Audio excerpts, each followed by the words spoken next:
Bonjour et bienvenue chez Les Grandes Sœurs, un podcast avec deux sœurs qui chaque semaine discutent de différents sujets portant sur l'acceptation de soi, le bien-être et différentes expériences de vie.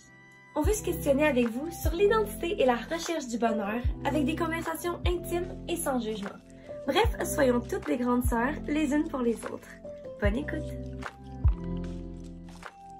Bonjour et re-bienvenue au 8e épisode. Dans le dernier épisode, j'ai dit que j'allais pas faire ça, mais je continue. 8e épisode de Les Grandes Sœurs. Marie, comment ça va? Quoi de neuf?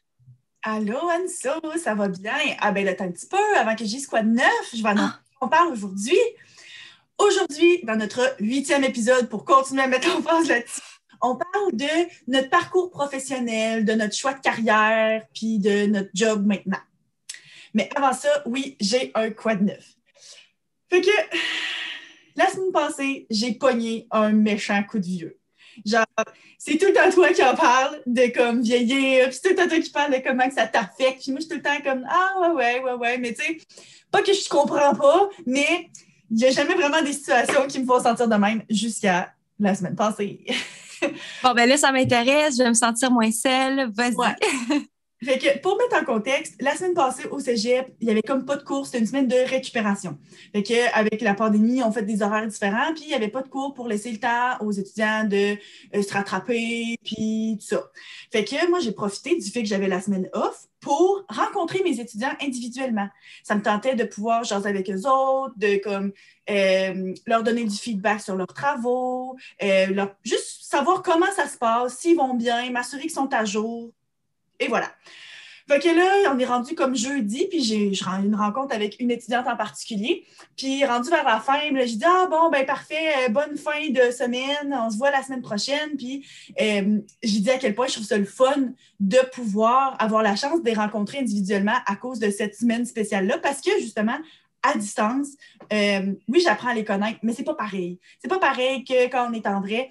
Fait que là, ben, de pouvoir les rencontrer one-on-one, ben, ça me permet d'en savoir un peu plus, puis plus comme avoir une idée de leur personnalité, puis ça. Fait que c'est ça que j'étais en train de lui dire.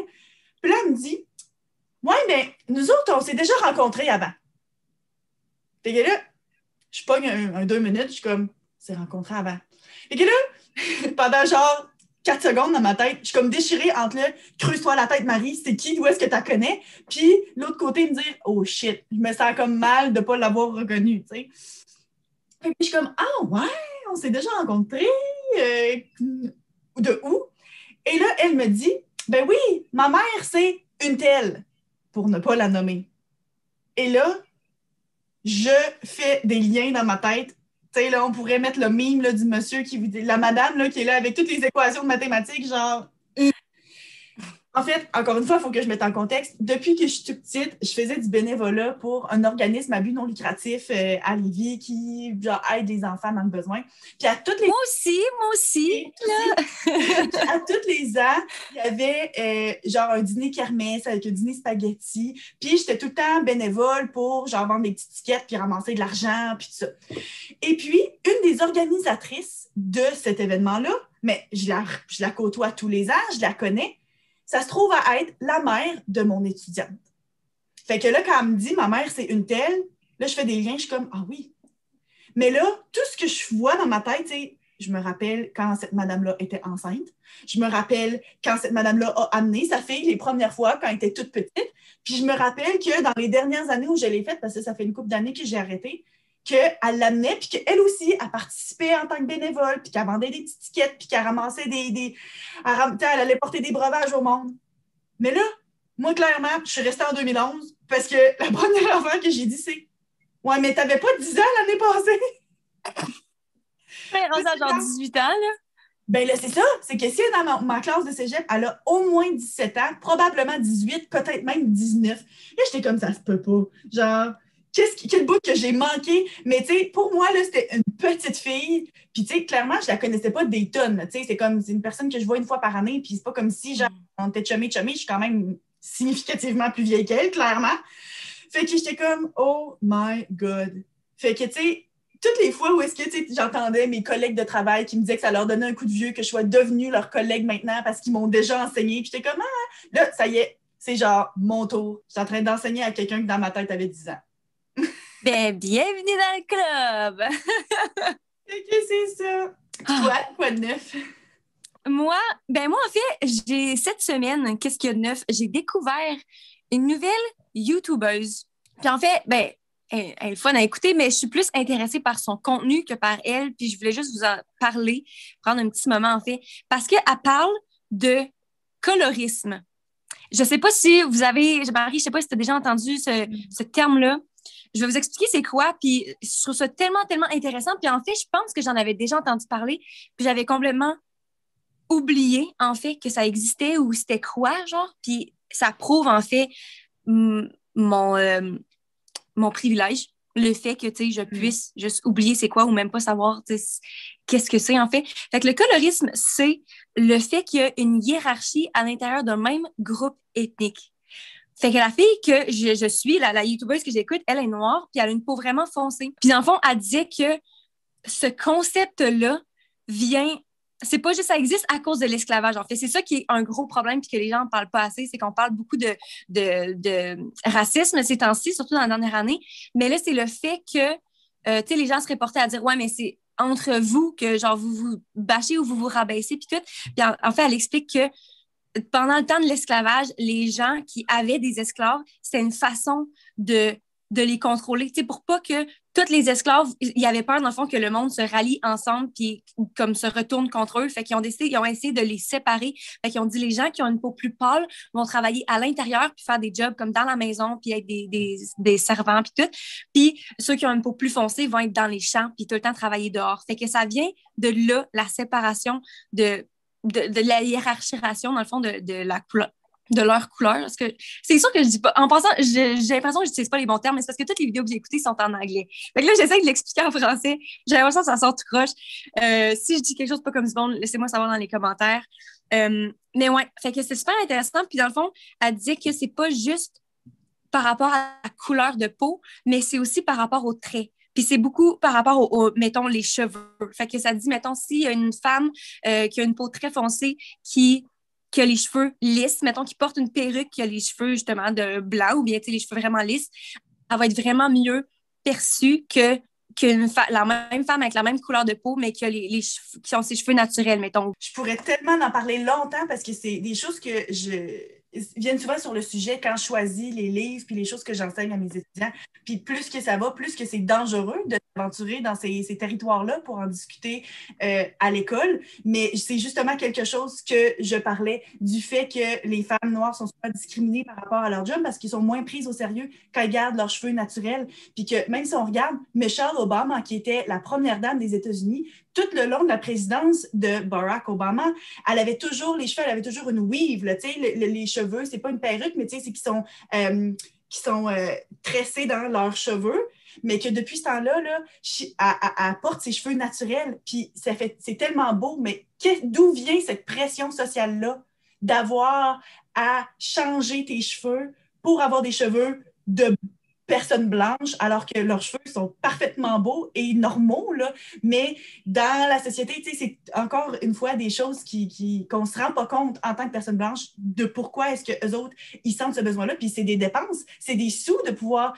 entretenir ça. Mais ça fait la différence entre toi avoir une job dans une compagnie plus fancy ou une autre parce que, sans s'en rendre compte, les personnes qui t'interviewent ont internalisé le fait qu'il faut que tu aies des cheveux d'une certaine façon. Ça privilégie du monde qui ont plus d'argent que d'autres. On pourrait en parler vraiment longtemps. Exactement. Fait que ça, c'était super intéressant. Puis, elle dit aussi que, justement, on en parle de plus en plus du racisme, puis qu'il y a de plus en plus de représentation dans les médias, mais ça reste que les gens qui sont représentés dans les médias, c'est en général, à part quelques exceptions, c'est tout le temps des femmes noires qui ont des peaux très pâles. Fait que, encore une fois, côté représentation, les femmes plus foncées, ils ont quand même zéro représentation, puis sont quand même mis dans la tête que pour être belle, pour être considérée belle ou avoir des meilleures opportunités, il faut quand même être plus pâle, qu'il faut quand même que leur couleur de peau est quand même pas aussi valide. Puis elle dit aussi un autre truc qui est intéressant, c'était que ça affecte bien sûr que c'est son point de vue, mais que ça affecte aussi encore plus les femmes que les hommes. Parce que dans le fond, ça dit que la couleur de peau plus foncée est associée à de la violence, puis tu sais, des gens plus forts, puis tu sais, c'est des attributs que dans la société d'aujourd'hui, qu'on attribue comme des trucs positifs pour les hommes. Mais les femmes sont encore plus rabaissées, tu sais, puis il y a beaucoup de, justement, c'est comme une trend, là, maintenant, sur TikTok, ça rendu populaire, le monde qui parle de « Ah, moi, j'aime les femmes noires », puis elle disait que c'est le fun, les gens qui font ça, mais souvent, ils vont rabaisser quelqu'un d'autre, puis tu sais, le monde, elle a dit qu'elle parlait avec un gars, ah non, ça, c'était une autre fille, en fait, parce que j'ai fait des recherches sur le sujet, puis c'est une autre YouTubeuse qui a dit genre « Ah, j'ai parlé à un gars, puis il me disait « Ah, moi, je préfère les filles blanches », puis elle était comme « OK, pourquoi tu préfères les filles blanches? » Puis il dit ah, ben parce que les filles noires, c'est. Elle dit non, non. Je t'ai demandé pourquoi tu préfères les filles blanches. Il dit ben c'est ça, moi, les filles noires, c'est pas vraiment. Elle dit non. Une préférence, c'est quelque chose que justement que tu préfères. C'est ça que tu tends vers. C'est pas je préfère les filles blanches parce que j'aime pas les filles noires. T'es pas censé devoir rabaisser un groupe pour prouver ta préférence. T'sais. Si t'es pas capable de prouver pourquoi tu préfères quelque chose par rapport à un autre, c'est pas une préférence, c'est que t'es raciste ou t'es colorisme, tu sais. C'est ça. Puis je pense aussi, c'est que c'est une énorme généralisation, mais en même temps, cette phrase devrait commencer avec « Ah ben les femmes blanches sont », tu sais, c'est les attributs, ben, puis encore là, c'est débattable là, de qu'est-ce qu'il y a comme vraie différence ou quoi que ce soit, mais ouais, non, c'est vraiment très intéressant. On pourrait en parler vraiment longtemps, puis pourtant, on ne fait même pas partie pas de la clientèle cible, mais tu sais, je pense qu'au-delà de tout ça, même si nous, on n'est pas des personnes de couleur, des personnes racisées, puis qui peuvent être victimes de ça, ça reste qu'il faut que tout le monde soit mis au courant, que tout le monde soit conscientisé à ça et n'en parle, pas juste les personnes de couleur, les POC, là, people of color, parce que sinon, ben, c'est nos mentalités à nous autres qu'il faut qu'ils changent aussi. Là. Exactement. Fait que c'est pour ça que j'ai trouvé ça super intéressant. Je vais m'arrêter là, mais c'est ça. Je me suis dit que j'allais vous en parler, puis aller faire vos recherches. En fait, je ne sais pas s'il y a tant de vidéos comme francophones sur le sujet. Mets le lien quand même à sa chaîne à elle, comme ça, si vous parlez anglais. Puis des fois, il y a des sous-titres, là, on peut avoir la traduction sur YouTube. Là, fait que... Exactement. Je vais la mettre dans les commentaires. Fait que c'est ça mon quoi de neuf. La prof d'anglais en moi dit « Ah oui, vous allez pratiquer votre anglais. » Oui. Fait que c'est ça. Bon, parfait. Très intéressant ce matin, merci. Donc, aujourd'hui, on parle de notre carrière, notre parcours professionnel, puis ça. Fait qu'on va comme commencer avec notre enfance, parce que nous autres, je pense que les deux, il y a des choses par rapport à nos décisions plus tard qui ont starté quand on était quand même jeune. Ben oui, là, par enfance, le gars, c'est parce qu'on a décidé, on a comme chacun pensé à ça de chacun de notre côté, puis il y a 2 secondes, on a décidé qu'on allait faire ça en parallèle. Fait qu'on va voir comment ça sort, OK? Mais disons, enfance, c'est jusqu'à fin secondaire. Jusqu'au cégep. Oui, c'est ça, jusqu'au cégep. Parce qu'on s'entend que c'est le cégep, c'est là où est-ce que tu commences à prendre des décisions en pensant à une carrière potentielle. Fait qu'avant ça, c'est comme enfance, même si 16 ans, on s'entend que... En tout cas, après ça, on continue. Cool. Fait que, vas-y, Marie, commence avec ton enfance. OK. Ben en fait, avant de dire mon enfance, pour ceux qui ne le savent pas, qui n'ont pas écouté les autres épisodes ou qui n'ont pas écouté, genre, les 2 dernières minutes, je suis prof. Je suis prof d'anglais au cégep. Ben oui, je vais te dire moi aussi qu'est-ce que je fais, juste pour que les gens sachent. Ben là, aujourd'hui, je fais YouTube, mais je suis dans le domaine des arts. Vous allez voir tout ce que je fais, puis je suis pas encore setée sur... C'est pas encore clair qu'est-ce que je fais dans la vie. Fait qu'on a encore une fois un parcours quand même différent. Fait que vas-y. Ouais, ben, moi, c'est ça. Je suis prof d'anglais au cégep. Puis, en grandissant, tu sais, mettons, à partir du secondaire, je ne savais pas c'est quoi je voulais faire. OK? Vous allez voir, là, je vais répéter ça là, à peu près 25 fois. Je ne le savais pas. Mais maintenant, avec du recul, quand je regarde le genre d'enfant que j'étais, là, je parle vraiment de moi, enfant, je me rends compte qu'être prof, c'était déjà comme quand même clair que c'était quelque chose qui aurait pu m'intéresser. Parce que quand j'étais petite, mettons, j'avais 8, 9, 10 ans, j'étais au primaire, je faisais tout le temps l'école, Annick Pianso, pour vous autres, genre vous aimiez vraiment pas tant ça, mais vu que c'était moi la plus vieille puis que genre j'ai décidé un peu à quoi on jouait, c'est arrivé souvent, on avait des petits pupitres au sous-sol, on avait un tableau. Puis je me rappelle, là, je pouvais passer genre vraiment longtemps à préparer mon cours, préparer une dictée, regarder dans mes vieux livres d'école puis choisir des numéros de page pour qu'est-ce que je vais vous enseigner. Après ça, quand j'étais capable de vous asseoir 10 minutes, là, ben là, je vous enseignais, je vous faisais l'école. Je trouve ça trop cute parce que moi, je n'étais pas au courant. Je sais qu'on a joué souvent à l'école, mais je ne savais pas que tu te préparais pour vrai. Puis dans ma tête, j'ai pas tant de souvenirs clairs. Tu sais, genre, justement, j'allais te demander si on faisait quelque chose pour vrai parce que je me rappelle pas avoir appris. Est-ce que tu nous faisais faire des équations ou quoi? Surtout des dictées, je pense. Ça va être pour ça que j'aime pas ça. Mais comme, je me rends compte, justement, en y repensant, que, justement, je n'étais pas capable là, de vous asseoir puis de vous faire l'école pour vrai pendant 1 heure et quart de temps. Là. Mais pour moi, une partie du fun, c'était de m'asseoir puis ouvrir mes livres. Puis comme, OK, qu'est-ce que je vais leur faire faire? Qu'est-ce que je vais leur enseigner? Après ça, d'essayer de vous convaincre de vous asseoir pour vous enseigner de quoi. Fait que j'aimais bien ça. Puis quand je regarde aussi des vieux cahiers, tu sais, même quand tu es en 3e, 4e, 5e année, en tout cas, dans mon temps, il y avait des livres, c'est genre le PIF. Le profil, bon, je ne me rappelle pas c'était pourquoi les lettres, là, mais c'était pour nous faire se poser des questions puis essayer de découvrir c'était quoi nos personnalités puis nos qualités pour commencer à nous faire penser à ce qu'on voudrait devenir plus tard. Hey, on s'entend-tu que quand tu es en 5e année, viens pas me dire que tu le sais, mais en tout cas, dans ce temps-là, je le savais, je voulais devenir prof ou bien auteur. J'aimais vraiment ça, la lecture. Je voulais écrire des livres ou bien être prof. Mais pour une raison X, Y, Z, quand je suis rentrée au secondaire, ça m'a complètement sorti de la tête. Puis pendant longtemps, j'étais convaincue que non, moi, être prof, c'est pas pour moi. Enseigner à une classe d'enfants de 8 ans, c'est pas pour moi. Fait que j'ai comme complètement sorti ça dans ma tête, puis je me suis comme semi-convaincue que je voulais pas enseigner.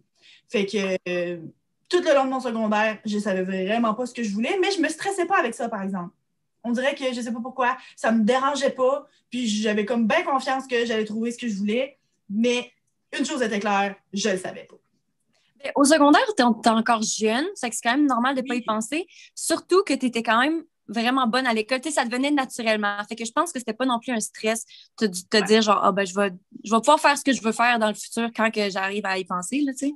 Oui, c'est sûr que j'avais beaucoup de facilité. Puis, tu sais, mettons, quand était venu le temps de faire le choix entre chimie, physique, puis tout ça, tu sais, au secondaire, ben, tu sais, je m'étais dit, ah ben, je vais tout prendre mes cours de sciences, même si j'aimais pas tant ça, parce que je savais que j'étais capable, en me disant, ben, ça va m'ouvrir des portes, puis après ça, ben, je vais pouvoir aller en sciences nature au cégep si ça me tente. Même si, au fond de moi, je savais qu'il n'y avait pas tant de chances que je m'en aille dans ce domaine-là. Mais je m'ouvrais les portes. Mais c'est ça, je ne savais vraiment pas si je m'en allais. Puis toi? Moi, c'est pas une question que je me suis posée depuis que je suis jeune. Je pense que c'était pas comme... Ouais, je pense que j'étais juste vraiment dans mon sport. On en a parlé la session. On en a passé l'épisode passé. On a touché sur le sport. Puis c'est ça, moi, quand j'étais jeune, j'étais une grande sportive. Puis j'étais allée au sport études. Puis ça a tellement fait une grosse partie de ma vie. Puis je pense que je pensais vraiment pas à d'autres choses que ça. Je me faisais juste du fun. Puis en fait, je sais que mon père puis moi, ben, notre père, je trouve ça bizarre quand je dis mon père ou mon frère, notre père, on parlait souvent de « Ah, c'est dommage qu'il n'y ait pas de karaté aux Olympiques. » Je suis sûre que s'il y avait eu du karaté aux Olympiques, genre, je me serais enlignée là-dessus, genre. Mais tu faisais beaucoup de compétitions, puis c'était souvent, là, c'était ça qu'on faisait, pas de notre été, là, mais tu sais, quand on voyageait, on allait en vacances, c'était souvent genre à l'endroit où est-ce que tu allais faire une compétition. Ouais, fait que j'étais juste vraiment là-dessus, fait que vraiment de savoir qu'est-ce que j'allais faire plus tard comme job, c'était même pas comme quelque chose à laquelle je pensais. Puis en fait, je me rends compte que en secondaire 3, c'est la première fois que j'ai eu un cours. Je me rappelle pas c'est quoi le nom du cours, mais en tout cas, c'était pour nous aider à décider qu'est-ce qu'on allait faire plus tard. Fait que il y avait comme plein de boîtes préfaites, puis tu pouvais choisir comme quelle carrière que tu voulais essayer, genre. Puis il y avait pas policier, parce que je me rappelle qu'à ce point-ci, je commençais... Ben oui, moi, c'est ça, j'allais dire. Il me semble que tu voulais être policière. Oui, à ce point-là, je commençais à être intéressée à être policière, puis je me rappelle que ça, il n'y avait pas la boîte policière, fait que je l'avais faite comme coiffeuse, puis design de mode, genre. Puis, bof, c'était pas... Hey, je me rappelle, moi puis mon ami, on a coupé les cheveux de sa mère, puis on les a tendus. Je sais pas pourquoi elle nous faisait confiance, mais en tout cas. Mais bref, c'est ça. Fait que ce cours-là, il n'a pas fait grand-chose pour moi. Mais tu sais, je veux dire, j'avais 13 ans en plus, j'étais tellement jeune, ça fait pas de sens, là. Après ça, c'est ça, j'étais en sport-études karaté tout ce long-là, puis après ça, j'ai fait 2 ans de théâtre. Puis ça, pour le moment, ça va pas avoir rapport, mais ça va avoir rapport plus tard. Je me suis juste pitchée dans le théâtre parce que ça avait l'air le fun, puis je sais vraiment pas pourquoi, en fait. Pourquoi j'ai changé de karaté à théâtre de toutes les disciplines. Mais ouais, je suis allée en théâtre, puis je me suis juste fait du fun, mais c'était vraiment juste quelque chose de temporaire. Pour moi, j'étais comme, je fais juste ça pour le fun au secondaire, puis that's it, genre. Puis c'est dans ma dernière année de secondaire que j'ai fait Mixmania. Fait que je vais prendre un petit moment pour expliquer parce que je me suis rendu compte, j'en ai déjà parlé puis j'ai pas expliqué c'était quoi. Fait que pour ceux qui savent pas c'est quoi, c'est un show de télé, une compétition de chant et de danse. Fait que c'est ça. Fait que là-bas, je faisais du chant puis de la danse. Puis j'avais toujours aimé ça. Je me rappelle avoir pris quelques cours de danse juste avant ça. J'avais pris quelques cours de chant quand j'étais plus jeune, mais c'était juste quelque chose que j'aimais faire, mais rien de plus. Puis quand j'ai été choisie pour cette compétition-là, j'ai tellement aimé ça et être à la télé, mais surtout faire la tournée par la suite. On a fait ce show-là pendant 1 an par la suite. J'ai tellement trippé, puis c'est là que je me suis rendu compte, c'est comme, si, tu sais, c'est plus juste quelque chose que j'aime faire. Si, parce que ça m'a comme prouvé. C'est pas juste un passe-temps. Exactement. Tu sais, je me suis dit, si jamais je veux faire ça, j'ai potentiellement le talent / la possibilité de le faire. Tu sais, fait que là, ça a comme ouvert une nouvelle porte juste avant de rentrer au cégep. Là, j'étais comme, oh my God, qu'est-ce que je fais, genre? Je veux garder le reste de l'histoire pour... c'est ça. Fait que vas-y, Marie, pour ton cégep. Ben, c'est drôle parce que juste avant, quand tu parlais des petites boîtes pour essayer d'explorer, ça me fait penser que moi aussi, quand j'étais au secondaire, ils nous avaient laissé faire un genre d'étudiant d'un jour pour aller voir, essayer d'explorer une profession. Puis dans ce temps-là, j'avais mis sur ma liste psychologue ou avocate. Puis finalement, clairement, je ne suis pas devenue aucune de ces deux choses-là. Mais c'est drôle parce qu'aujourd'hui, deux de mes amis proches, il y en a une qui est psychologue, puis il y en a une qui a fait son droit, elle n'est pas avocate, mais elle est notaire. Fait que finalement, c'est juste drôle parce que les personnes dont je me suis entourée font les jobs qui m'intéressaient au secondaire, puis que finalement, quand j'ai fait l'étudiant d'un jour, non, là, c'était clair que je retournais à la case départ parce que c'était pas pour moi. Fait que c'est ça. Fait que ça m'a juste rappelé ça. Mais ensuite, moi, au cégep, je savais vraiment pas ce que je voulais faire. Là, il fallait que je prenne une décision puis que je me dirige vers quelque chose. Mais je le savais que moi, la chimie, la physique, c'était pas tant ma tasse de thé. J'étais capable, mais je tripais pas. Fait que là, je me disais, j'irai pas en sciences nature parce que j'aime pas ça, mais pourtant, tout le monde me disait « Ah, mais non, vas-y en sciences nature, ça ouvre toutes les portes. » Puis c'est vrai qu'une fois que tu as fait sciences nature, après ça, tu peux aller dans à peu près n'importe quoi. Mais malgré tout, moi, ça m'intéressait pas. Puis on s'entend, faire un programme, oui, parce que ça ouvre les portes, c'est une bonne idée, mais quand ça t'intéresse pas, c'est pas une bonne idée, OK? Moi, j'ai visité plein de cégeps, puis on avait un cégep à côté de chez nous. Là. Nous autres, on a grandi à peu près 10 minutes à pied du cégep de Lévis où j'enseigne maintenant. Puis finalement, à force de visiter des écoles, je me suis rendu compte qu'à Lévis, il y avait des doubles programmes. Tu pouvais faire des doubles decks. Fait que je pouvais faire et sciences humaines, parce que moi, j'aimais ça, sciences humaines, puis nos parents, ils ont toujours été en affaires, fait que le profil administration avec des maths, puis des cours d'économie, puis de comptabilité, je me disais, ben tu sais, si moi aussi, un jour, ça me tente d'être en affaires, ça serait bon. Mais il y avait une autre partie de moi qui était comme, je ne sais pas si c'est vraiment ça que je veux faire. Puis j'étais bonne en anglais au secondaire. J'aimais full ça, l'anglais. Puis le programme dans lequel j'étais au secondaire, j'avais fait de l'espagnol. Puis ça aussi, j'aimais ça. Fait que je me dis, il y a un programme de langue, je pourrais faire les deux ensemble. Fait que j'étais comme, ça m'intéresse vraiment.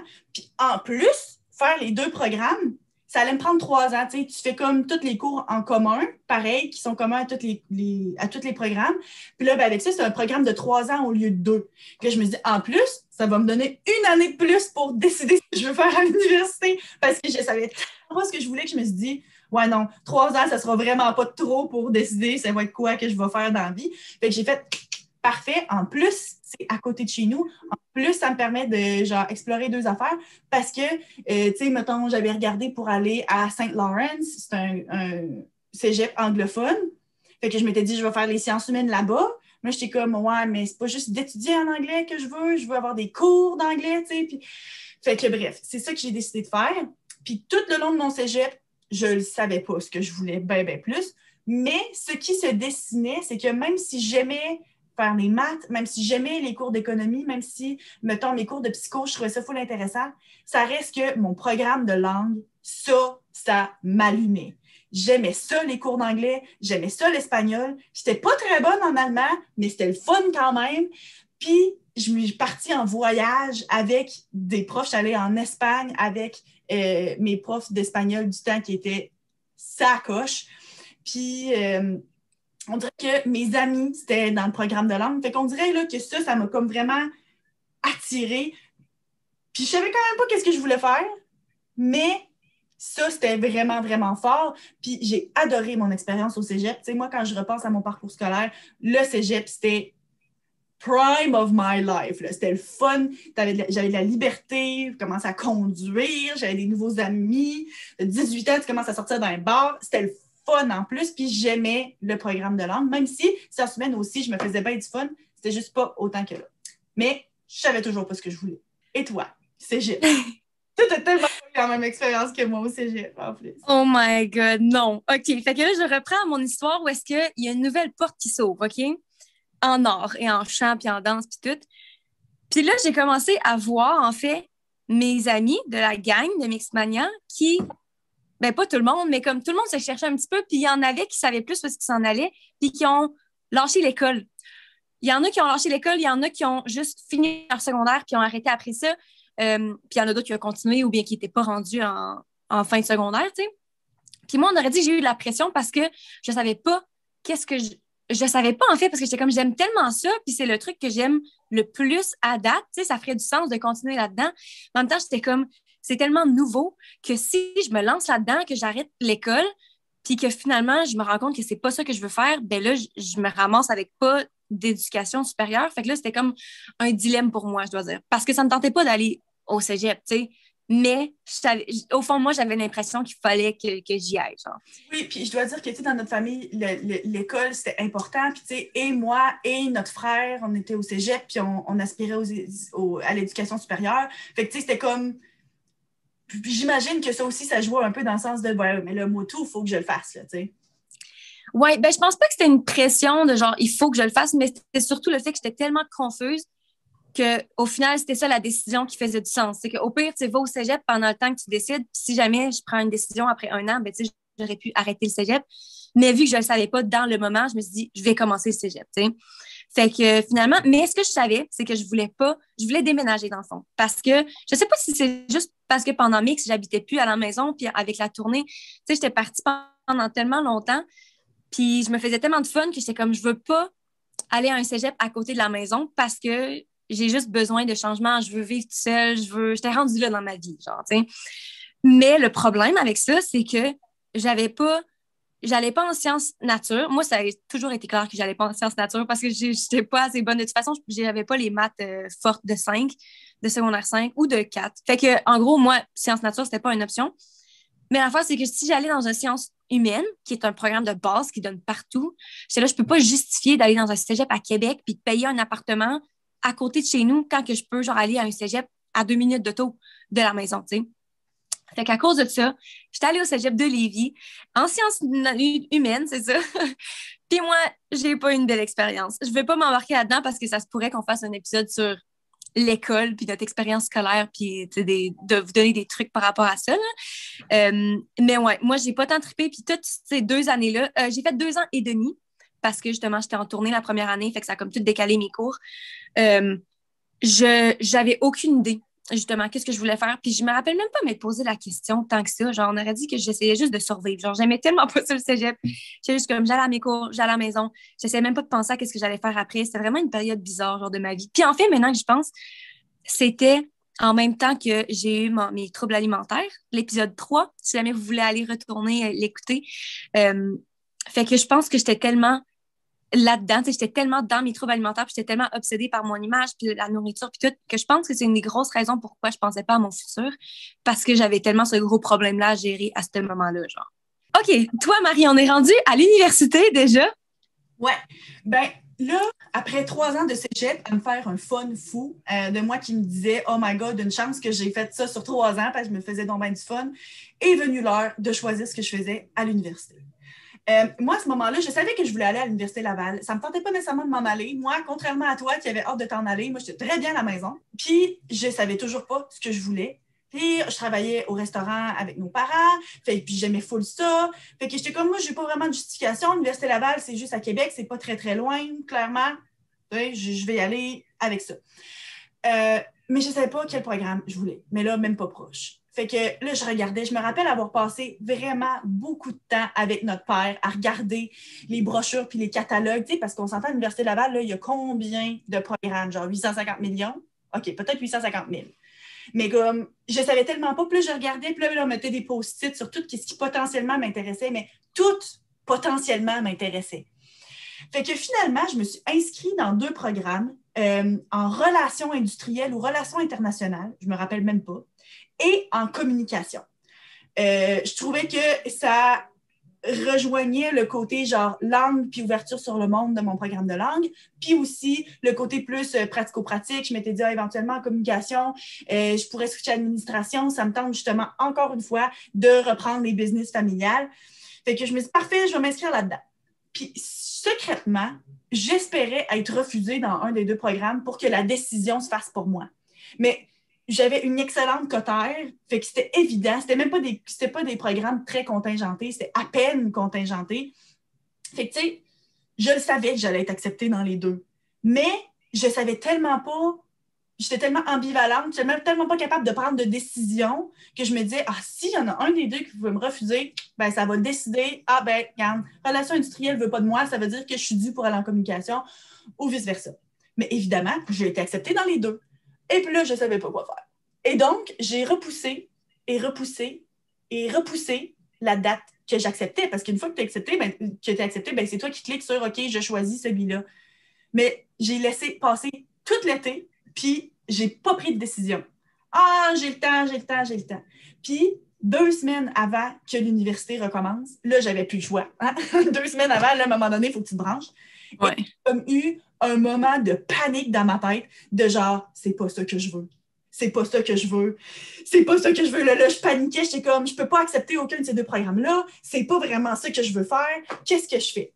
Fait que, en un moment de panique, je suis retournée voir mon père. Je suis comme, là, ça marche pas, là, je veux pas aller en communication, je veux pas aller en relations industrielles. Qu'est-ce que je fais? Fait que mon père, il a ressorti la brochure, il a dit, OK, gars, à place de genre mettre des post-it sur toutes les affaires que tu penses que tu serais peut-être bonne puis qui pourraient t'intéresser, vas-y donc avec juste ce que tu veux vraiment. Et là, je me suis rendu compte que ce que je voulais vraiment, c'était faire mon bac en littérature anglaise. Puis là, j'étais comme, littérature anglaise. Qu'est-ce que ça mange en hiver? Et ça, là, c'est une question que je me suis fait poser tellement souvent pendant mon parcours universitaire. J'ai comme littérature anglaise. J'aime ça l'anglais. J'adore l'anglais. Puis mon cours de littérature au cégep, j'avais tripé. Puis j'ai toujours aimé ça lire. C'est quelque chose que j'ai mentionné au début du podcast. J'aimais ça lire. Puis j'étais comme, oh my God. Là, mon père était comme, mais tu sais, il y a le bac en enseignement de l'anglais aussi. Peut-être que ça t'intéresserait, tu sais, vu que t'es bonne puis t'aimes ça l'anglais. Mais encore une fois, j'avais dans la tête que je voulais pas être prof puis enseigner à des jeunes. Enseigner à des enfants, parce que le bac en enseignement d'anglais, ça te permet d'enseigner au primaire ou au secondaire. Puis j'étais comme, je veux pas être en avant d'une classe de secondaire. J'ai rien contre les jeunes du secondaire, mais je voulais pas. Dans ma tête, là, c'était pas ça. Fait que j'étais comme, non, je veux pas faire ça. Fait que je me dis, bon, mais parfait, garde. Tant qu'à faire quelque chose que ça me tente pas, je vais en littérature anglaise. Puis je m'étais confortée dans ma tête en me disant, ben, tu sais, si j'aime pas ça, un peu comme toi au cégep, ben, je changerai. Tu sais, si finalement je me rends compte, regarde, ce que je pensais qu'il me tentait vraiment au bout d'un an, et boy, c'est pas ma tasse de thé, ben, je rechangerai pour communication, je rechangerai pour admin. Puis, moi, j'ai toute la vie devant moi, là, j'étais pas stressée. Je pense qu'on était quand même chanceux dans le sens où est-ce que, oui, nos parents nous encourageaient aux études supérieures, mais on ne se sentait pas nécessairement pressé de trouver tout de suite c'était quoi exactement qu'on voulait faire. Tu sais, j'avais pas de la pression en me disant, ben, je ne peux pas changer une fois que j'ai choisi. Puis je me suis dit, c'est pas grave, on va le faire. Puis au pire, je changerai. Puis finalement, ben, je n'ai jamais changé. C'est pas compliqué. J'aime ça la littérature, j'aime ça l'anglais, j'aime la littérature anglaise. Fait que j'ai fait mon bac en 3 ans et demi.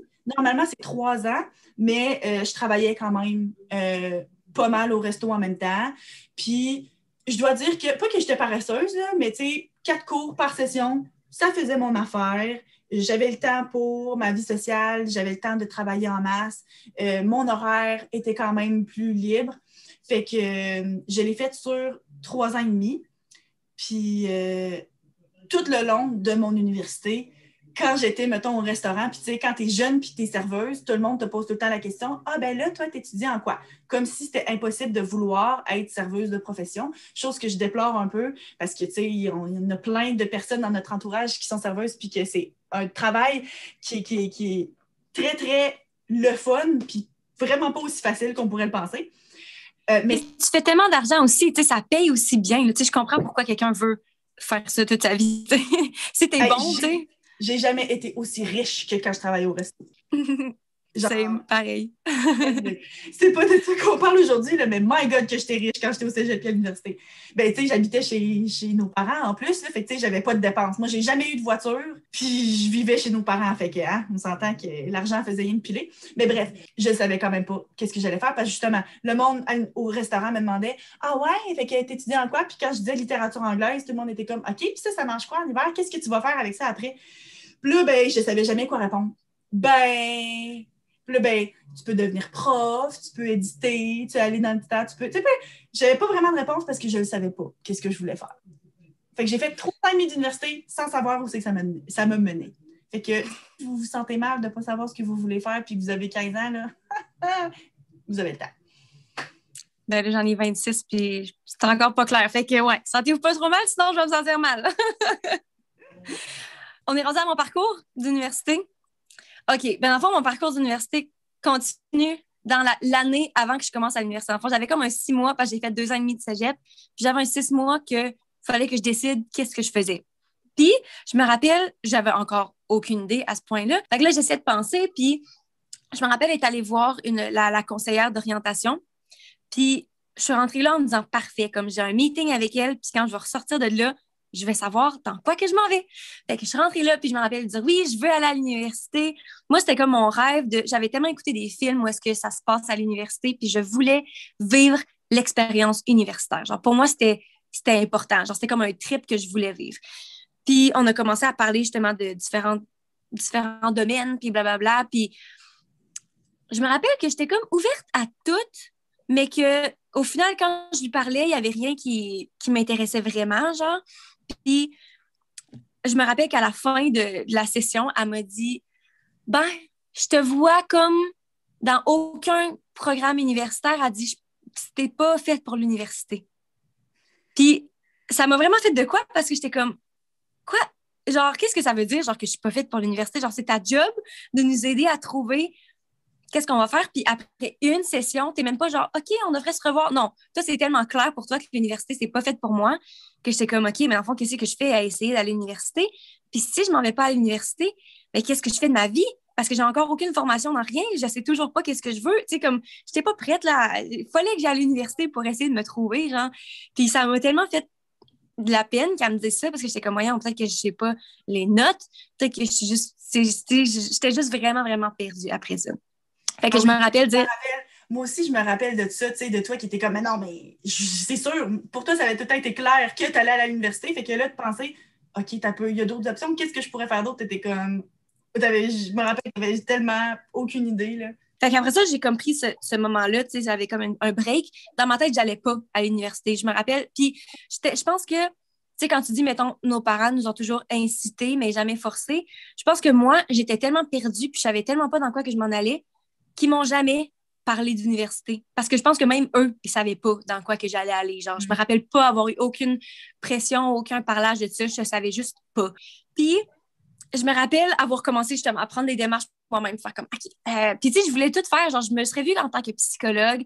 Je me serais vue. Puis là, je commençais à nommer genre des trucs que j'aimais faire. Puis, je me rendais compte que j'aurais voulu être, mettons, cuisinière.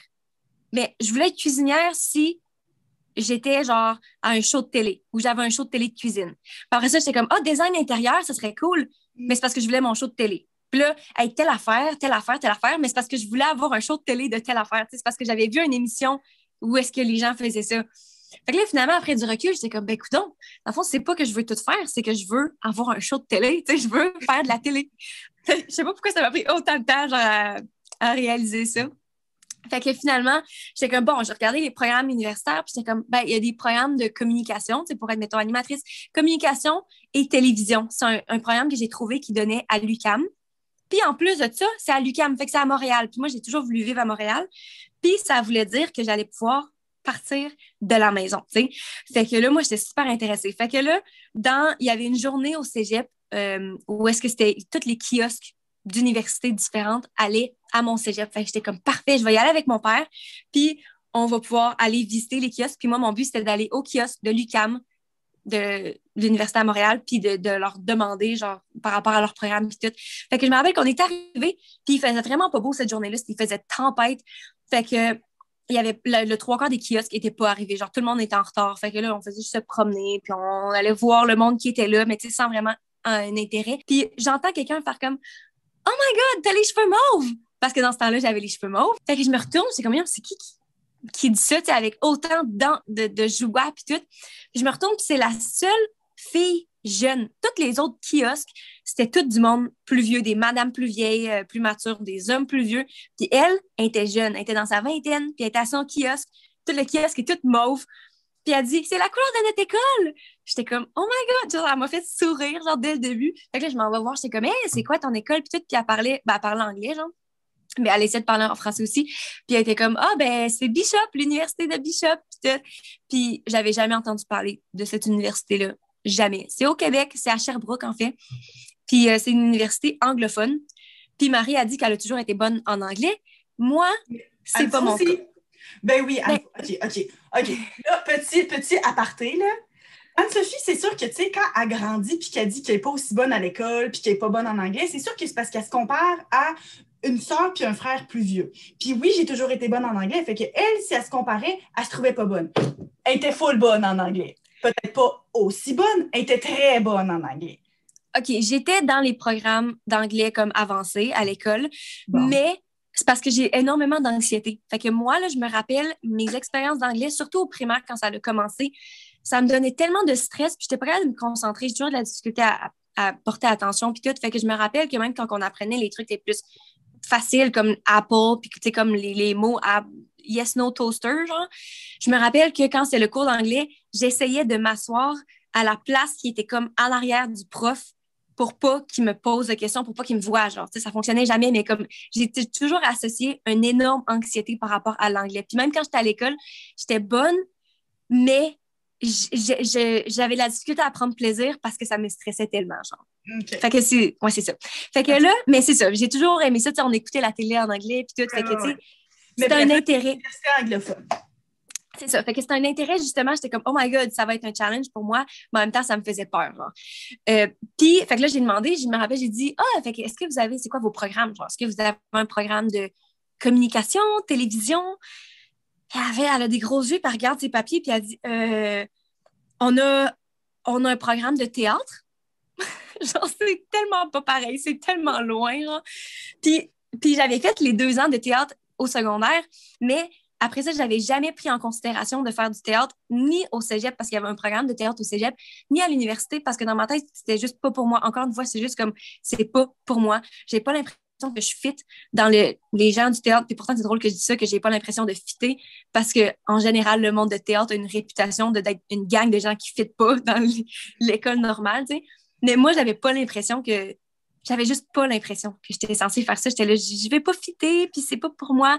Mais là, vu qu'elle était tellement fine, puis que l'école, je sais pas, il y a juste quelque chose qui m'attirait par cette école-là. Fait que je me suis dit, bon, pourquoi pas? Tu sais, j'en ai fait avant, c'est pas comme si j'aimais pas ça, le théâtre, tu sais. Fait que j'ai pris les papiers, puis je me suis dit, bon, je vais aller visiter l'école. Et je suis tombée en amour. Je sais pas pourquoi, c'est vraiment une vibe, genre c'est un feeling que j'avais. Je suis arrivée, j'ai les pieds sur le campus, puis j'ai respiré. J'étais comme, mais il semble que ça file. C'est ça, je me sentais chez moi, puis j'étais comme, je sais pas pourquoi, mais j'ai un feeling qu'il faut que je vienne ici. Je savais pas si j'allais passer toute mon université là-bas, je savais pas si j'allais vraiment aimer le programme de théâtre. Ça, c'était encore des doutes que j'avais, mais j'étais comme, il faut que je l'essaye, genre. Puis je me suis inscrite à l'université là-bas, puis je me suis même pas inscrite à l'UQAM. Je me suis inscrite nulle part ailleurs. Dans ma tête, c'était clair que j'allais aller à Bishop. Puis c'est ça. Fait que là, j'allais dire, bon, j'ai à toi, mais non, j'ai même pas encore commencé. Je n'ai pas encore commencé à l'université. Mais en gros, c'est ça. Mon expérience est quand même rapide dans le sens que j'ai vraiment trippé. J'ai fait 3 ans là-bas. J'ai fait théâtre. Puis après, dans la première année, j'ai commencé à faire des comédies musicales à l'école. Puis j'ai commencé à me lancer dans le programme de musique aussi. Puis j'ai vraiment aimé ça. Puis c'était juste là où est-ce que j'étais censée être. Puis en fait, je me rends compte que pendant ces 3 années-là, je me suis tellement fait du fun, mais en même temps, j'étais tellement débordée, j'avais tellement de cours. Il y a des sessions où j'avais 8 cours parce que le programme de musique, premièrement, j'avais mon programme de théâtre qui est le programme normal, puis j'avais plein de cours de musique. J'essayais de faire une mineure. C'est ça, une mineure en même temps. Fait que j'avais tellement de cours, puis il y a plein de cours de musique que c'est des cours à 1 crédit parce que je sais pas pourquoi la façon que c'est crédité, tu pouvais moins avoir de crédit que les cours normaux. Puis en plus, dans le programme de théâtre, ben c'est, mettons, ton cours de programme de théâtre normal pour être sur scène, ben à chaque soir de la session, on avait 3 heures par soir de pratique. Fait que déjà là, à chaque jour, puis après ça, tu as une section où est-ce que je pratiquais en tech aussi. Tu fais le côté technique du théâtre, c'était pas juste pratique.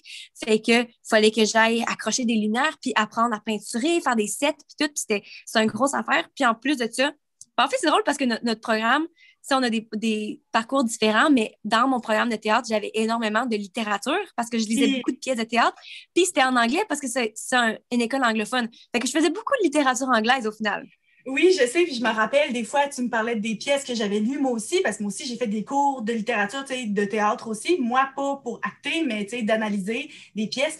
Puis des fois, là, tu sais, tu me parlais des affaires, je suis comme, ah oui, ça c'est full intéressant. Puis je me rappelle d'avoir corrigé quelques-uns de tes essais, puis des affaires de même. Puis c'était comme, c'est là où est-ce que ça se croisait finalement. Ouais. Ouais. Tout ça pour dire que pendant ces 3 années-là, j'ai vraiment eu du fun, mais encore une fois, je pensais pas à mon futur, puis j'étais tellement débordée, j'avais tellement de trucs à faire à l'école que j'avais pas nécessairement non plus le temps. Puis, Bishop, c'est tellement une bulle, genre, tu vis dans une bulle, littéralement, il aurait pu y avoir une apocalypse, puis tu le saurais pas, genre. On n'écoutait pas les nouvelles, ben même aujourd'hui, c'est pas quelque chose qui m'intéresse non plus, mais tu sais, tout le monde vivait dans leur petite bulle, on vivait tous sur le campus ou proche, fait que c'est pas que, on dirait que dans mon cerveau, c'était pas comme, ah, qu'est-ce que je vais faire en sortant? Où est-ce que je vais vivre? Qu'est-ce qui m'attend?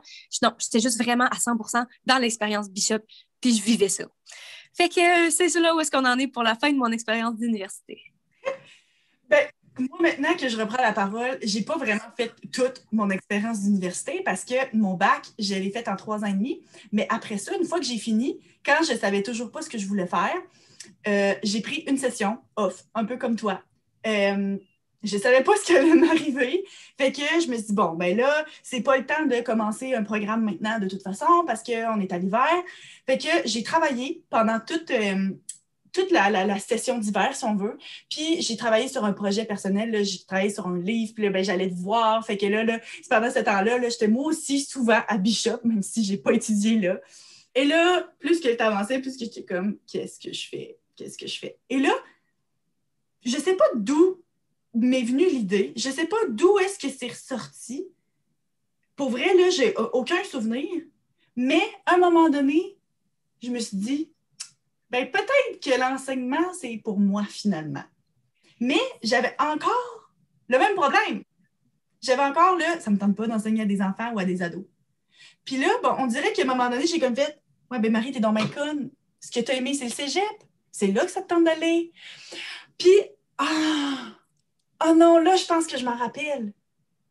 Pendant ma session off, mon père, il m'a dit, ouais, mais tu sais, là, dans le temps que tu étais au cégep, là, tu faisais du tutorat en anglais. Il dit, pourquoi que pour t'occuper, tu ne retournerais pas au cégep? Puis même si tu n'es plus étudiante, tu pourrais te proposer pour être tuteur.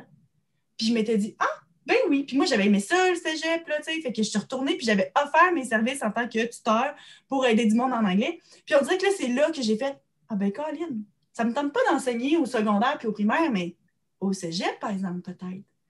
Fait que là, je me suis mis à regarder, puis je me suis rendu compte qu'à l'université, il y avait un programme de 2e cycle, tu sais, d'études supérieures, qu'une fois que tu as fini ton bac, là, que c'est un DESS. Fait que c'est comme une maîtrise, mais juste 1 an, fait que tu n'as pas le titre de maîtrise, mais il faut que tu le fasses une fois que tu as déjà un bac.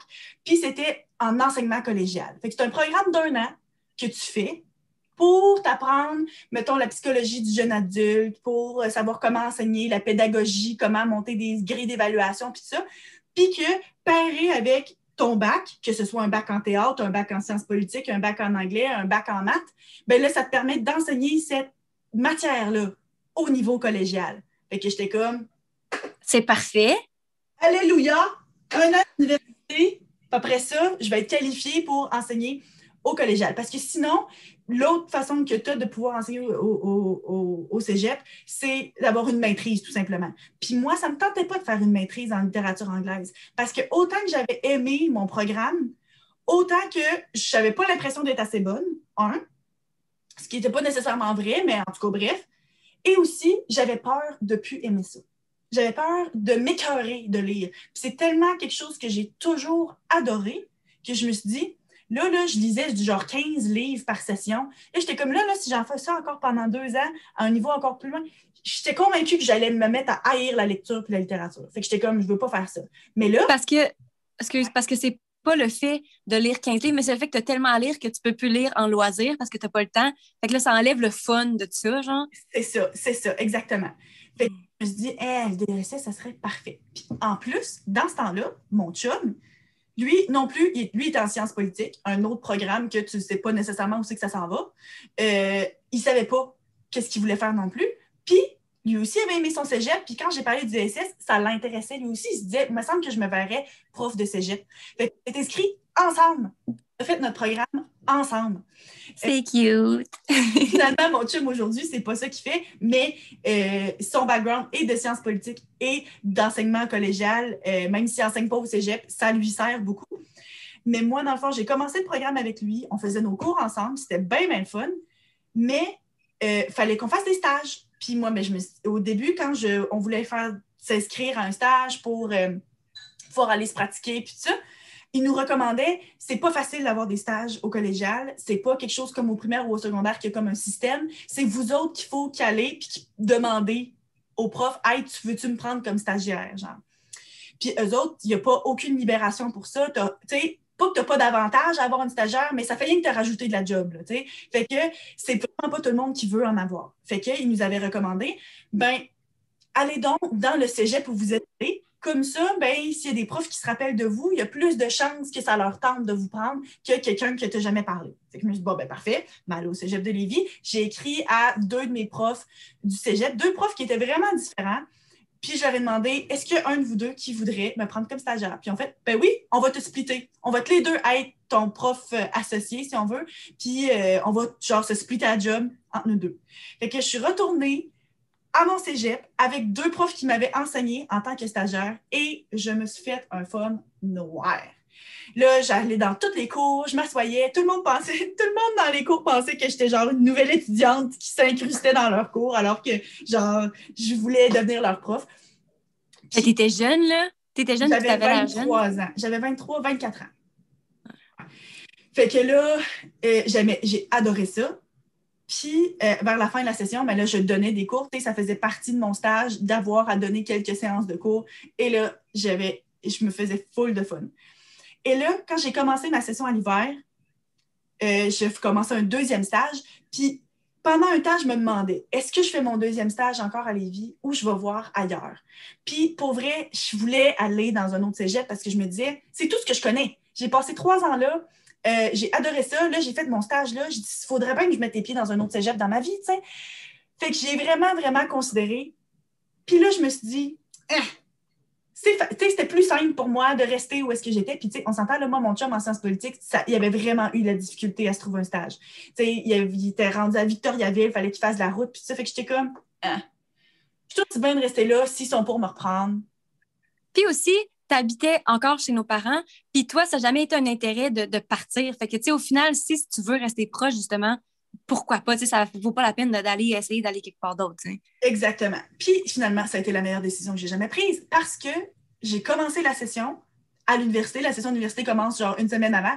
Et puis, mon prof associé au cégep, il m'a dit, OK, oui, je te reprends en stage, mais il dit, t'as un petit peu là. On a une collègue qui va avoir une opération puis qui va devoir être en arrêt de travail pendant 5 ou 6 semaines. Tu devrais appliquer. Là, j'étais comme, c'est parce que je ne suis pas encore qualifiée, moi, là. Mais ils m'ont eu comme stagiaire, puis il m'a dit, tu devrais mettre ta candidature. Fait que ça ne voulait pas dire, genre, on va te prendre, mais pourquoi pas? Puis là, je me suis dit, oh my God, je ne suis pas capable de faire ça. J'ai une session à temps plein à l'université, je n'ai pas fini mon cours, puis ça.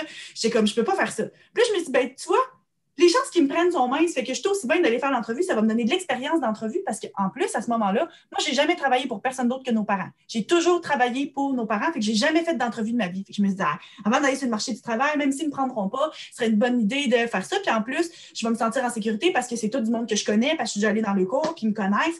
Que j'étais comme, pourquoi pas? Puis en plus, alors 5 semaines. 5 semaines. Pourquoi pas? Je vais m'essayer. Fait que finalement, j'ai fait l'entrevue et je ne l'ai pas eu.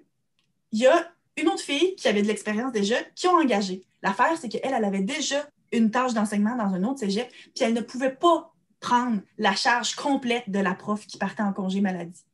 Donc, ils ont dû engager une deuxième personne pour prendre les 2 cours qui restaient. Puis c'était qui la deuxième? C'était moi.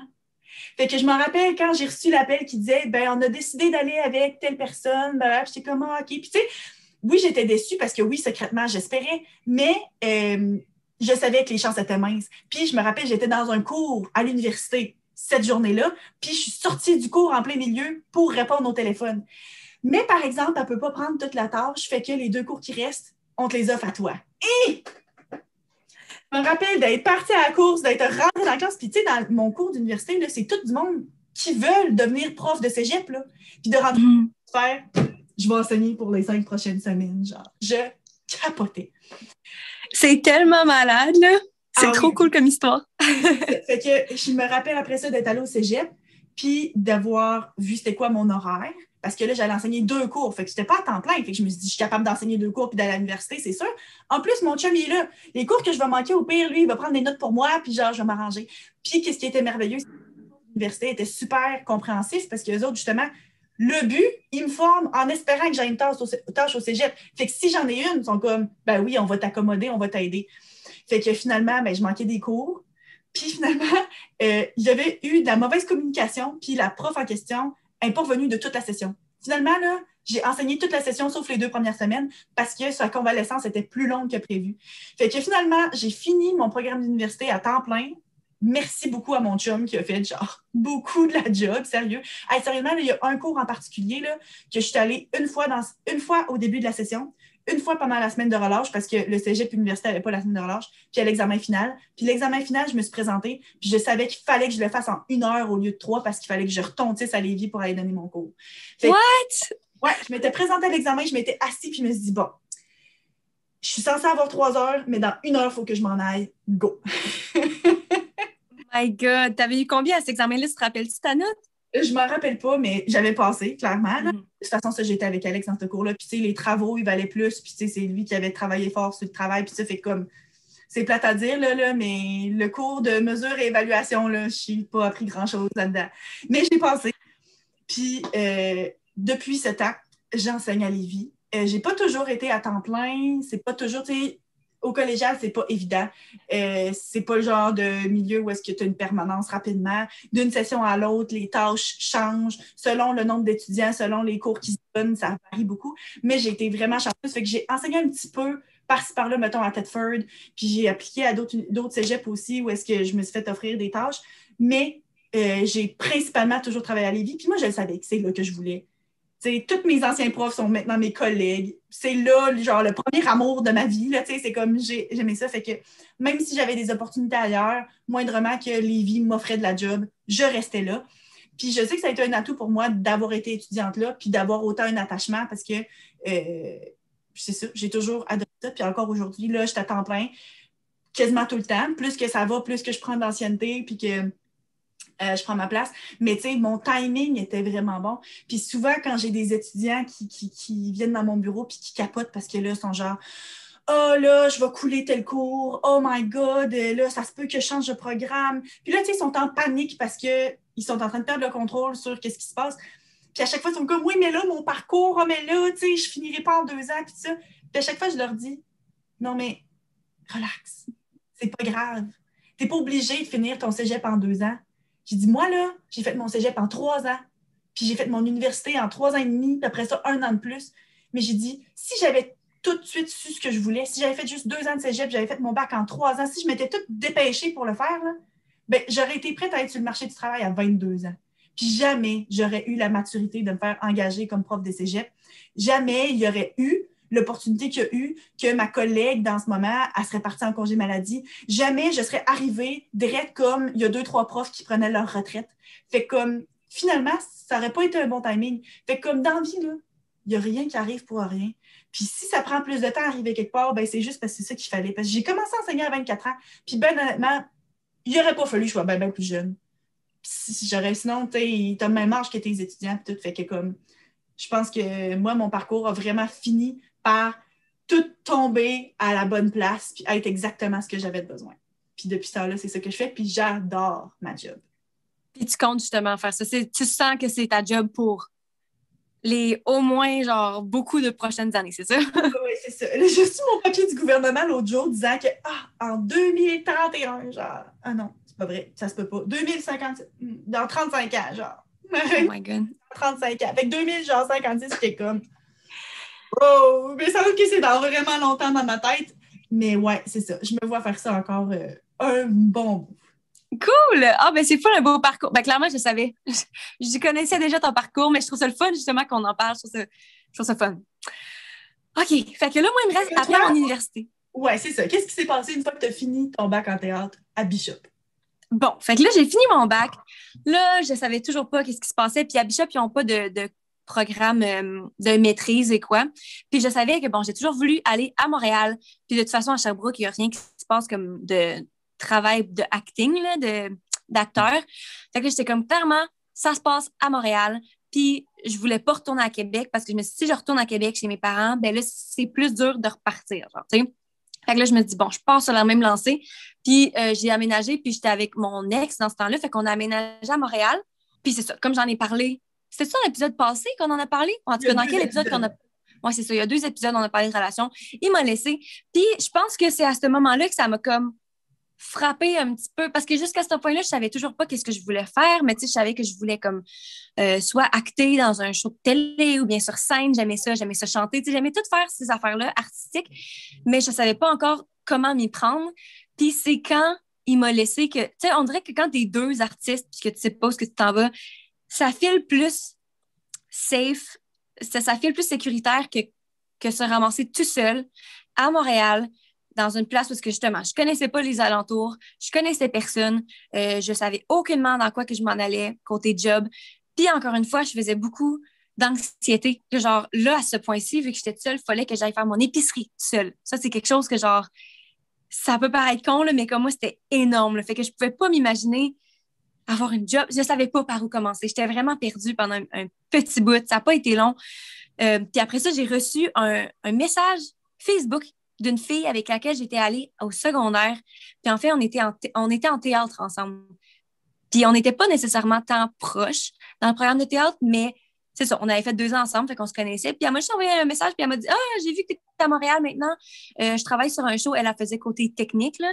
Puis elle a dit « Je travaille sur un show en ce moment, puis il y a un personnage que je pense que tu serais bonne. Fait que si ça te tente d'auditionner, genre, voici les informations. » Fait que j'étais comme « ça donne bien pas rapport. Genre, ça fait comme combien d'années qu'on ne s'est pas parlé. J'avais oublié qu'elle existait.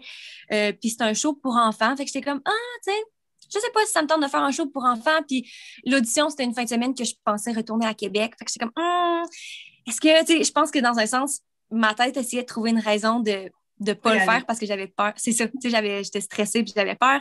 Mais j'étais comme, bon, c'est la première opportunité d'audition. Puis encore une fois, un peu comme toi, tu disais, ça serait bien d'avoir une expérience d'entrevue. Ben moi, c'était la même chose. C'était comme, faudrait que j'aie plus d'expérience d'audition. Fait que je me suis dit, bon, moi y aller, puis c'est correct. Puis je me rappelle avoir fait le party cette fin de semaine-là, tu sais, dans le temps là, qu'on pouvait encore sortir, puis voir plein de monde, puis toucher des affaires, puis embrasser des étrangers, là, tu sais, bizarre. Fait que je me rappelle m'être préparée pour l'audition, mais comme, pas tant, mais j'étais contente. C'est ça, tu sais, j'étais satisfaite. Je me rappelle, avant l'audition, faire comme, je suis contente, j'ai bien balancé ma vie sociale, puis ma préparation d'audition, puis tout est bien, tu sais. Puis j'arrive, c'était dans un building full vieux, genre, puis je rentre dans la salle d'audition, puis il y a une énorme caméra devant ma face, genre une grosse caméra, là. Puis là, j'étais comme... Puis il y avait 2 juges de chaque... Ben, pas des juges, comment c'est ça? Ceux qui se passent l'audition de chaque côté. Fait que là, j'étais comme, mon Dieu, première chose que je dis, c'est, c'est quoi la caméra? Tu sais, c'est pourquoi? Il était comme, c'est pas important, c'est juste parce qu'on filme tout, puis on envoie ça à Nickelodeon. Nickelodeon. Quoi? Ouais, c'est ça. J'étais là, t'as peu, là. Nickelodeon, genre Disney, Nickelodeon, genre... Il était comme, ouais, c'est ça, c'est un show de Nickelodeon. J'étais comme, oh my God, je suis pas prête, pantoute. Moi qui m'étais full contente, genre, pas longtemps après, d'à quel point j'étais bien préparée. Et là, je commence à faire l'audition, puis dans le fond, il y avait un côté parler, une audition chantée, puis une audition de danse, parce que c'est une comédie musicale. Fait que le texte, ça allait, le chant, ça allait, parce que c'était pas, tu sais, le truc le plus compliqué non plus, puis j'étais pas trop stressée. Puis la danse, Oh my God! C'était atroce, guys! Puis encore à ce jour, je suis contente d'avoir eu le guts de dire, vu que c'est filmé, là, j'ai refait la danse quelques fois, puis ça allait pas, puis j'ai dit, vu que c'est filmé, puis que vous envoyez le tape, est-ce que je peux aller chez moi, puis faire la danse chez moi, puis vous l'envoyer ce soir, puis que vous pouvez envoyer ça? Puis ils ont dit oui. Ils étaient super gentils, puis... Là, je me rappelle de ça, là, qui était comme « Oh my God, faut que je refasse la danse! » Parce que moi, dans ma tête, ça allait pas. Puis ça, c'était pas terrible, mais ça allait juste pas tant. Puis encore à ce jour, je suis fière parce que c'est le genre de truc que j'aurais jamais eu le guts de dire avant. C'est le genre de truc que j'aurais fait, j'aurais eu tellement peur, puis ça m'a vraiment stressée de demander ça, tu sais, de prendre la parole, puis de juste de poser la question. Et puis moi, là, tu vois, là, c'est le genre de choses que moi, j'aurais jamais ouvert la bouche pour le demander. Puis pourtant, je pense que c'est une question aussi de confiance, là, tu sais, de dire, OK, c'est beau, j'ai le droit de demander quelque chose pour moi-même, là, tu sais. Puis c'est quoi le pire qui te disent non, tu sais?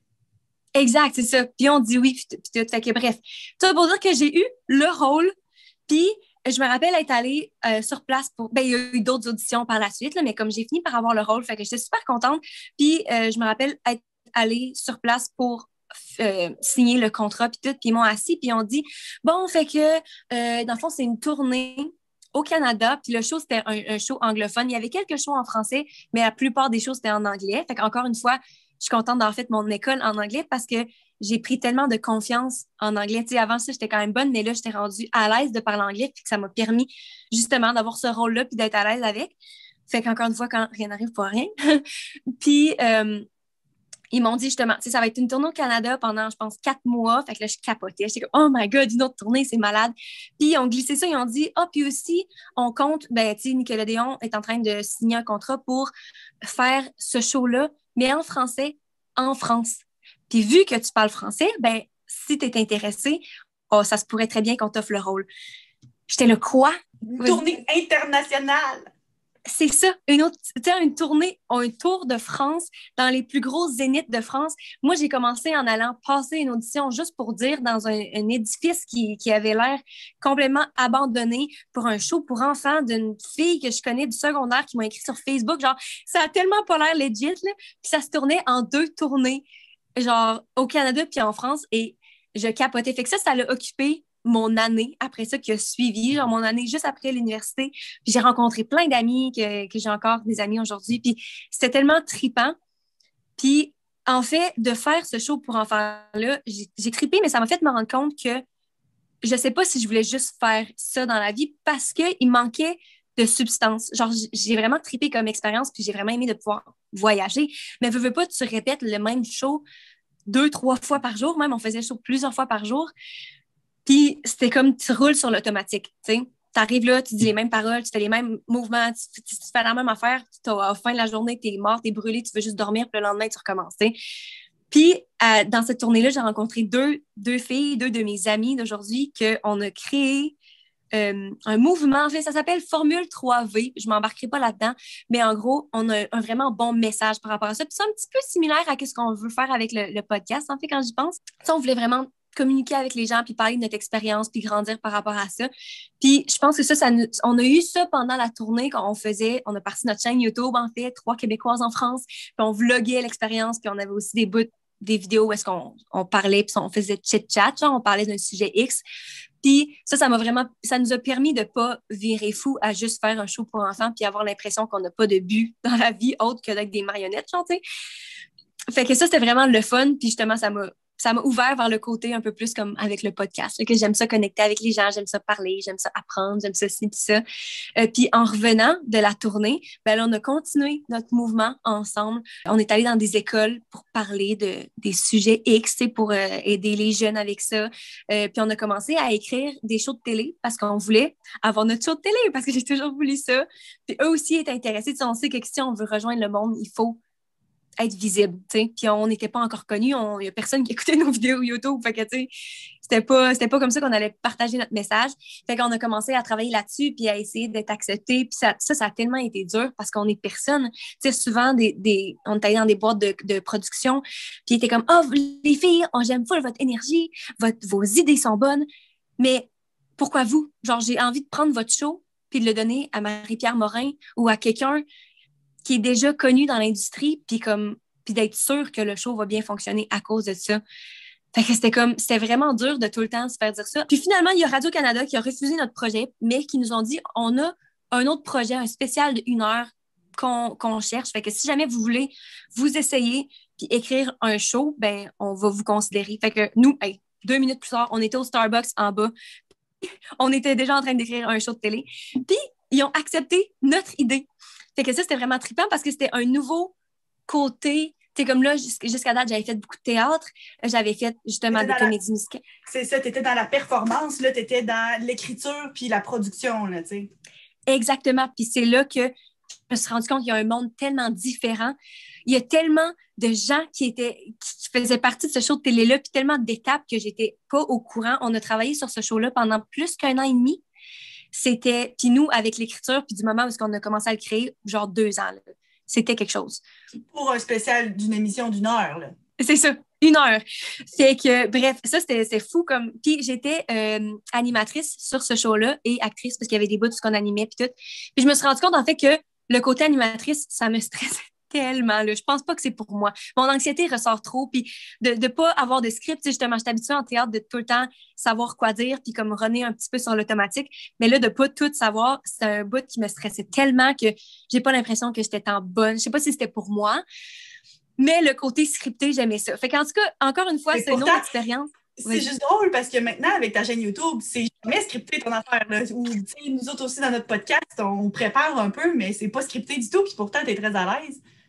Ben c'est vrai, mais sauf que l'affaire, c'est qu'en télé, premièrement, il n'y a pas juste toi. Tu sais, comme dans mes chaînes YouTube, je suis toute seule à filmer. Puis, tu sais, en ce moment, en podcast, on est les deux. S'il y a quelque chose qu'on veut couper, ben on peut le couper. Fait que je pense pas que c'est trop stressant. Puis en plus, c'est ma soeur. On s'entend qu'on n'est pas dans un environnement stressant. Je suis dans ma chambre, tu sais, on chill. Mais c'est ça, à la télé, tu sais, t'as comme... Et tu as les gens que tu interviews, que tu veux avoir l'air professionnel, puis pas qu'eux fassent comme c'est qui la fille qui a été engagée puis elle sait pas quoi dire. Puis aussi toute l'équipe, tu sais, c'est pas moi qui est en contrôle de faire l'éditage. Fait que si je m'en fâche sur mes mots, ben là, je me juge, tu sais, je suis très perfectionniste aussi, fait que je me juge dans ma tête beaucoup.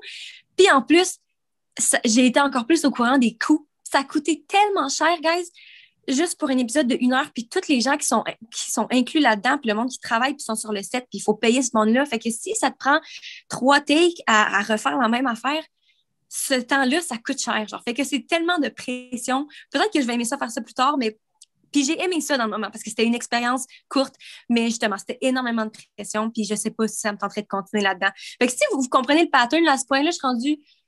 J'ai-tu 25 ans? Je pense que je viens de tourner 25 ans, puis genre, j'étais encore... À tester plein d'affaires. Tu sais, je suis encore dans le domaine artistique, clairement, c'est ça que je veux faire, mais j'essaye encore plein de trucs différents, puis je me rends compte des trucs que j'aime, puis des trucs que j'aime moins. Puis juste après ça, puis ça, je venais de commencer ma chaîne YouTube à ce moment-là aussi, juste après être revenue de tourner, là. Puis là, quand on a fini de tourner, d'enregistrer justement l'émission de télé, genre 1 semaine après, la pandémie a commencé, est arrivée à Montréal. Fait que je me suis juste lancée dans YouTube, puis honnêtement, j'aime tellement plus ça que je pensais. Je trippe tellement parce que c'est moi qui est en contrôle. C'est mon horaire. C'est moi qui décide de qu'est-ce que je dis. J'édite moi-même. C'est ça. Je suis vraiment en charge. Excuse-moi. Vas-y. La production de A à Z, la planification des idées, de choisir ton contenu, de filmer. T'es le talent aussi qui est là. Puis après, c'est toi qui décides de ce que tu gardes, de ce que tu gardes pas, de l'horaire que tu prends. T'es 100% toi, là. C'est ça, je suis directrice, je suis producteur, je suis actrice, je suis toute, puis j'aime vraiment ça. Puis c'est ça. Puis là, avec le podcast aussi, j'ai l'impression qu'il y a le côté... Je pense que plus que je vieillis, plus je me rends compte que j'aime ça performer, mais j'aime ça faire rire les gens, puis j'aime ça faire sentir bien les gens, genre. Puis c'est quelque chose que je remarquais pas tant avant. Tu sais, justement, quand je faisais une pièce de théâtre puis que j'étais sur automatique, tu sais, je focusais pas trop là-dessus. Mais là, plus que je vieillis, plus que je peux m'imaginer, mettons, avoir comme un organisme à but non lucratif, mettons. Puis comme je pense qu'avec ce podcast-là, on connecte plus avec les gens. Puis avec YouTube, dans la section commentaires, j'aime ça, avoir le feedback des gens, puis j'aime ça connecter avec les gens, puis répondre aux commentaires, puis justement, tu sais, répondre aux gens sur Instagram qui ont plus des problèmes, puis tout, puis comme j'aime ça, ce côté-là de connecter. Fait que plus que je vieillis, plus que je suis comme, peut-être que dans le fond, je pourrais utiliser ma plateforme, puis le côté plus divertissement pour aider les gens aussi, ou peut-être pour faire que les gens se sentent mieux, puis tout. Fait qu'encore une fois, vas-y. Je comprends ce que tu veux dire, tu sais, par rapport au podcast, c'est que, tu sais, moi aussi, je pense qu'en général, avec mon travail, qu'est-ce que j'aime d'enseigner au cégep, c'est que oui, j'enseigne l'anglais, j'enseigne la langue anglaise, alors que, tu sais, c'est beaucoup la littérature qui m'intéressait, mais aussi, c'est que, tu sais, tu peux parler de n'importe quel sujet en anglais pour enseigner. Tu sais, tu veux faire pratiquer le monde, tu veux qu'ils apprennent, mais tu peux parler d'à peu près n'importe quel sujet pour les intéresser. Puis je me rends compte que c'est quelque chose que j'essaie tout le temps d'intégrer. Tu sais, parler justement de racisme, parler de féminisme, parler d'actualité, parler de politique parce que ça m'intéresse full, puis parce que justement, je remarque chez les étudiants l'anxiété ou je remarque chez les étudiants le manque de confiance ou des choses comme ça. Puis je suis comme, je veux vous aider, je veux pas juste être votre prof d'anglais, je veux comme t'aider à avoir confiance en toi pour plus que tu sois stressé dans des présentations orales. Je veux que, tu sais, toutes ces affaires-là. Puis justement, tu sais, dans le podcast, c'est genre ce côté-là qui ressort de comme, tu sais ça, plus de relations d'aide quasiment, genre, qui ressort. Fait que je comprends en quoi toi, ça aussi, c'est ça, ce besoin-là qui est comblé en faisant ce projet-là. Ouais. Fait que c'est ça, guys, je suis rendue à 26 ans. Je suis encore clairement, je sais pas, tu sais, après la pandémie, est-ce que je vais décider de continuer fort avec YouTube? Est-ce que je vais me relancer? Ben, tu sais, je pense pas que si je fais YouTube, je vais m'empêcher de faire d'autres choses, mais tu sais, je sais pas encore dans quoi que je vais aller. Est-ce que je vais continuer en télé? Est-ce que je vais continuer en scène? Est-ce que je vais me trouver une autre affinité avec quelque chose d'autre? Affinité n'est pas le bon mot, mais en tout cas, tu comprends. Fait que je sais encore pas où est-ce que je m'en vais, à part le fait que j'aime ce que je fais aujourd'hui. Puis je me stresse pas avec ça trop parce que en ce moment, j'ai l'impression que je suis où est-ce que je suis censée être. Tu sais, toute ma vie, tous les petits trucs que j'ai fait, toutes les étapes, tous les gens que j'ai rencontrés, j'ai l'impression qu'il y a toujours eu un lien avec la prochaine étape. Puis si en ce moment, aujourd'hui, je suis là, je suis ici, puis je me fais du fun, puis j'ai l'impression que je... C'est ça. Tu te sens accompli dans ce que tu fais. Mais je pense que s'il y a une leçon à retirer de nos deux histoires qui sont pourtant tellement différentes, vous allez arriver à bon port. Tu sais, souvent, là, je pense que moi, je sais que c'est quelque chose que j'ai réfléchi longtemps parce que j'ai tellement longtemps pas su quoi faire. Puis, tu sais, même toi aussi, t'as pas encore, genre, d'idées claires, puis on peut même pas te dire, genre, voici ce que tu fais. Mais, tu sais, suivez qu'est-ce que vous avez envie de faire, puis, tu sais, il faut faire confiance qu'il y a des opportunités qui se mettent sur votre chemin puis que c'est pour mener vers d'autres choses puis que des fois, il y a des choses que tu fais puis que finalement, ça mène nulle part, mais c'est pas grave, tu as appris. Pareil comme dans les relations amoureuses. Tu sais, les relations amoureuses, c'est ça que tu allais dire. Oui, c'est ça que ça me faisait penser. Ça fonctionne pas, mais tu apprends quelque chose pour la prochaine fois, la prochaine relation, mais là, c'est ça. Tu sais, la chose que tu vas essayer puis finalement, ben, tu sais, toi, t'as fait telle tournée pour te rendre compte que c'était pas juste ça que tu voulais faire, puis t'as fait telle affaire en télé, puis te rendre compte que c'est pas juste ça qui t'intéresse.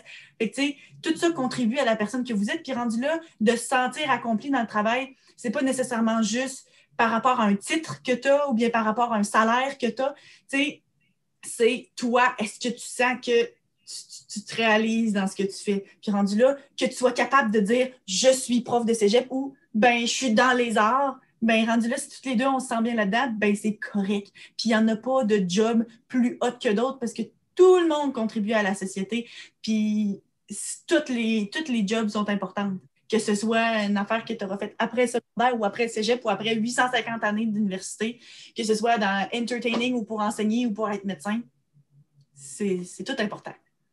C'est très, très vrai. Puis même, je vais rajouter, en fait, le fait justement que j'avais fait autant de justement, tu sais, des shows de télé, puis des tournées, puis tout, puis que là, maintenant, je dis, je suis YouTubeuse, il y a beaucoup de gens qui sont comme, hein, même du monde, des amis, là, ou bien du monde dans mon entourage, que, veut pas, je sais pas s'ils veulent, c'est peut-être pas par exprès, mais comme, tu sais, je me sens un petit peu jugée, parce que, justement, on a toujours cette pensée-là, oh my God, les YouTubers, c'est pas un job nécessairement, puis tout. Mais moi, en ce moment, même si je suis rendue, tu sais, je veux dire, je suis quand même vieille pour faire ça, puis tout, mais j'ai tellement l'impression que justement, je grandis en tant que personne, puis en ce moment, ça m'apporte énormément. Fait que, puis je pense que c'est très humbling.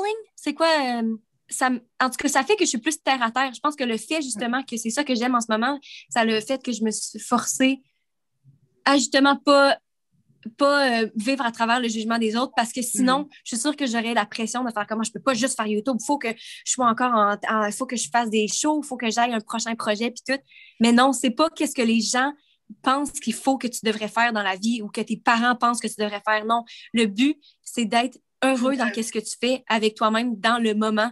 Puis tu sais, ça veut pas dire que tu pourras pas changer, là, la vie est longue. Ou bien, si la vie est pas longue puis que je meurs demain matin, ben vaut mieux que j'aille fait quelque chose qui me fait heureuse aujourd'hui, tu sais. C'est ça. Puis je pense qu'au-delà de ça aussi, c'est que tous les jobs, tu sais, quand tu parles du jugement des autres un peu, c'est que on a tout le temps l'impression d'être incompris. Tu sais, mettons, toi, là, en tant que YouTubeuse, ben là, c'est quoi ça? Tu fais rien que te filmer, qui fait ta journée, puis c'est tout.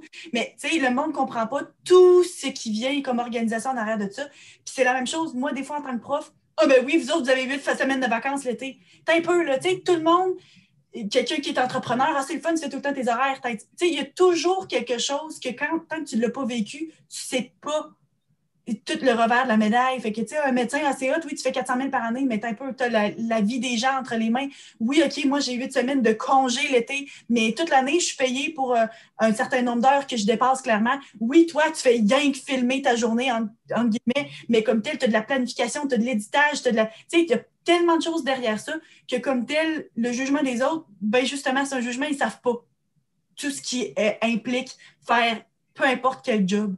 Fait que, tu sais, c'est peut-être quelque chose qu'on pourra faire un jour, c'est développer un peu plus sur ce sujet-là, puis te faire décortiquer, je pense que ce serait intéressant de te faire décortiquer tout ce qui implique créer une vidéo YouTube, ou moi, tout ce qui implique créer une séance de cours, juste pour lever le voile derrière ça, puis montrer, ben, m'excuse, mais des profs, puis des YouTubeurs, puis, tu sais, des fois, pour des jobs que le monde dit, ben oui, mais vous êtes bien, vous autres, on le sait bien.